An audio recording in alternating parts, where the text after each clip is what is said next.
Flags are at half-staff as Israel mourns, together with its best friend, the United States. For a while, Aaron, it now seems for all too short a while, Ilan Ramon's space journey diverted the attention of Israelis from their searing conflict with the Palestinians, from their domestic political turmoil, from the upcoming probability of war in Iraq. Now, in this troubled region, even as they grieve, those issues come back to be confronted with still greater intensity. Aaron? Gerald, thank you. Gerald Kessel tonight on the Israeli reaction. And as this special edition of Newsnight continues, we'll talk about the perils of space travel with former Apollo astronaut Gene Cernan. Gene Cernan was the last man to walk on the moon. And later in the hour, the lessons learned from the last shuttle accident from Houston. This is Newsnight. Look at some of the other stories that made news today. Anderson, good evening. Aaron, thanks very much. Unfortunately, the Columbia tragedy is not the only sad news to report from this weekend. In Canada, the nation is reeling from its own tragedy. 7 teenagers on a cross-country ski trip in British Columbia were killed in an avalanche. 10 of their classmates did survive, however. Oddly enough, the deadly snowslide followed another avalanche that killed 7 other skiers in the same area just 2 weeks ago. In China, China's state-run media says a hotel fire killed 33 people and injured at least 10 in the northern Chinese city of Harbin today. Reports say more than 100 people were rescued. And playwright and nonviolent revolutionary Václav Havel is a private citizen. Again, his 13-year term as Czech president ended today. After serving jail time for his activism, Havel led the bloodless revolt that toppled communist rule in 1989. Parliament is struggling to settle on his replacement. We go back to Aaron Brown. Aaron? Anderson, thank you very much. And as our special coverage of the Columbia disaster continues, we'll take a look at a treasure trove of scientific information in shuttle missions, what they have provided, what we've learned. But up next, one of the great legends of the American space program, Gene Cernan, the last man to walk on the moon. This is Newsnight on CNN.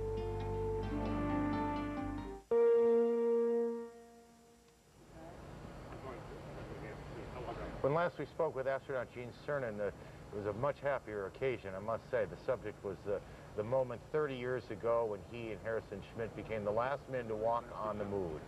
He talked about the gamble that President Kennedy took to commit the country to going to the moon. We touched on the sacrifices made to get there, the lives lost in 1967. If Mr. Cernan's sense of adventure had dimmed at all since he last wore that space suit, he didn't show it when we had that conversation. His final words that night were, when are we going back to the moon? Tonight the horizon seems to be closing in instead. How does NASA regroup? So it seemed like a good idea to pick up where we left off with Gene Cernan. We're glad to see him. Welcome back. We wish the occasion were better. This must, you know, there are all sorts of cliches that go on in moments like this, I guess. We know space travel is risky business. We've all lived it. Those of us old enough have seen it 3 times. But this must be devastating within the astronaut community. It really is devastating. Even I've never met any of the 7 folks that went up. They're more than a generation, or at least a generation behind me. And yet I personally had an empty feeling. They're the same kind of people we were, I guess, then. They maybe don't have quite as many opportunities to go perhaps where man has never gone before, but they're just as dedicated, they're just as excited, it's just as adventurous to them. And yet, most of them today are young enough that they weren't here during Challenger, just like the Challenger folks weren't here during the Apollo 1 fire, so it's a new experience for a new generation of young men and young women who are leading our astronaut corps. If you will. You told me a story earlier about a dinner conversation you had last night around the family dinner table with grandchildren and children. I think it says something about how kids look at space, how adults look at space, how we all look at space.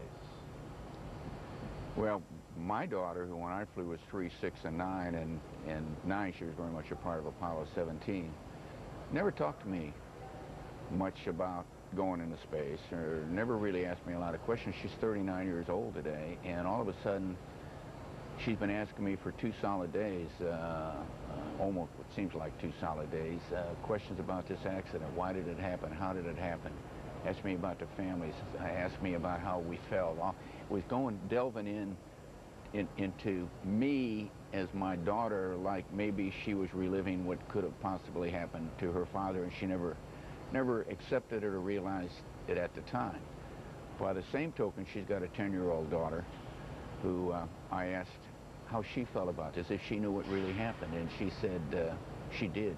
You know, seven astronauts got killed. A terrible thing even to her at 10 years old.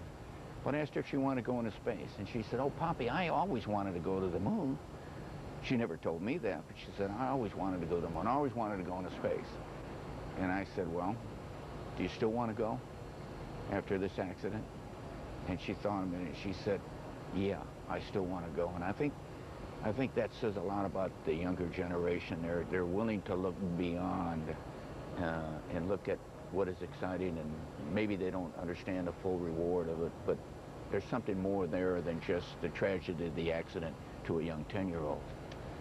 Let me approach this question gently, Sure. Because these are difficult days. When we talked last, we talked about grand visions for the space program. One of the things that Grand Visions does, it excites all of us, adults, children. It also excites budget writers in Washington. Grand goals do.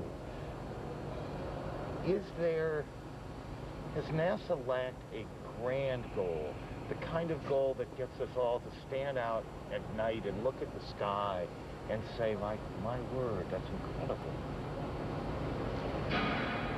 I think over the years, yeah, we've lost a perspective of exploration at the expense of exploitation, if you will. Science has taken a front row seat to traveling into the real unknown out there.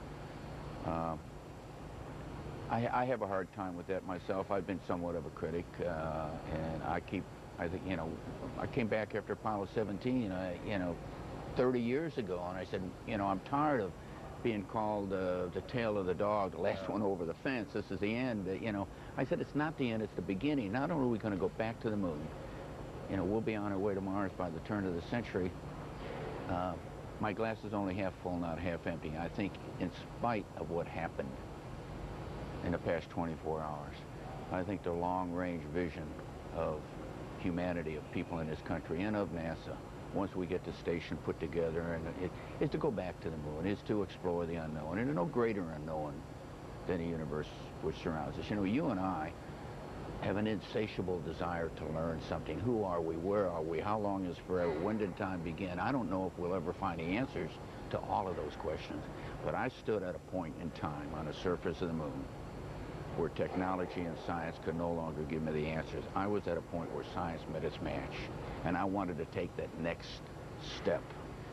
Unfortunately, I couldn't at that point in time, but... It just seems that, with all respect to all the men and women in the program and the great risk takers in the program, that some of the most exciting moments in space have been, in fact, unmanned space trips to Mars and the pictures we've gotten back, things like that.